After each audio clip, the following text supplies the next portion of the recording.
Hey Tiger family, it's Miss Gardner here. I'm so excited to join you for TigerTuckIn.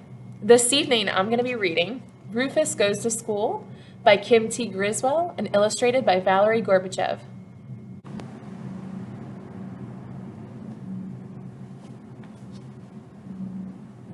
Every day, Rufus Leroy Williams III turned the pages of his favorite book.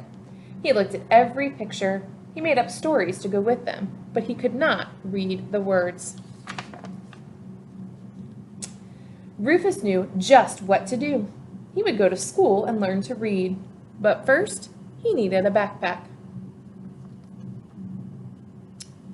Early the next morning, Rufus scuttled down the street to school. He peeked through the front door. Then he trotted down the hall to the principal's office. He was greeted by the principal's secretary. Principal Lippitt's secretary knocked on his door. "There's a pig to see you." Rufus stepped forward. "My name is Rufus Leroy Williams III, he said. "I have a backpack and I am ready for school." The principal shook his head. "No pigs in school." "Why not?" asked Rufus. "Because pigs track mud in the halls," said Principal Lippitt. "They turn their drawings into airplanes. They play leapfrog in class, and they start food fights in the cafeteria." Rufus frowned. "But I have a backpack." "Makes no difference," said Principal Lippitt. He showed Rufus to the door. Rufus Leroy Williams III really wanted to go to school, and he knew just what he needed: a lunchbox.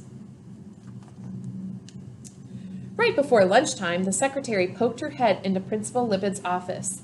"The pig is back," she whispered. "My name is Rufus Leroy Williams III, he said. "I have a backpack and a lunchbox. I am ready for school." The principal folded his arms. "No pigs in school." "Why not?" asked Rufus.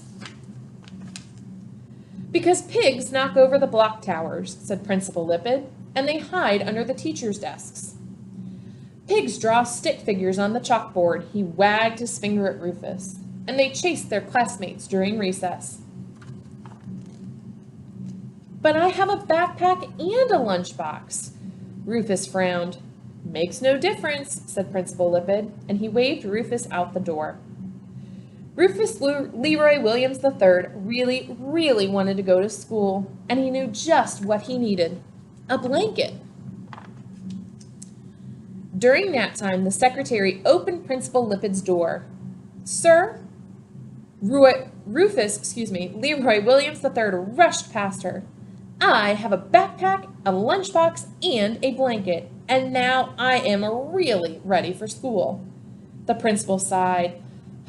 "I told you, no pigs." "Wait," said Rufus. "I will never blow bubbles in my milk or finger paint my classmates. I will not stand on my head during nap time or leave nose prints on the windows, and I will come to school every day." "Sorry," the principal shook his head. "No pigs in school." "But I have a backpack, a lunchbox, and a blanket," said Rufus. "Is that all?" asked the principal. Rufus frowned. What else could he need for school? "I have this." Rufus held up his favorite book. "And I want to learn to read it." "Ah," Principal Lippitt smiled. "That makes a difference." He escorted Rufus out of his office and down the hall. "This is Rufus Leroy Williams III, Principal Lippitt announced as they entered the classroom, "and he will be joining your class." "Hooray!" shouted the boys and girls. Rufus Leroy Williams III put away his backpack, his lunchbox, his blanket, and his favorite book. He was ready for school. Rufus loved learning the ABCs, especially the letter P. He loved learning the 1, 2, 3s. He loved lunchtime and nap time. But Rufus loved story time most of all,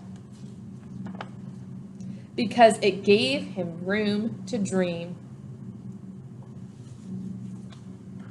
The end.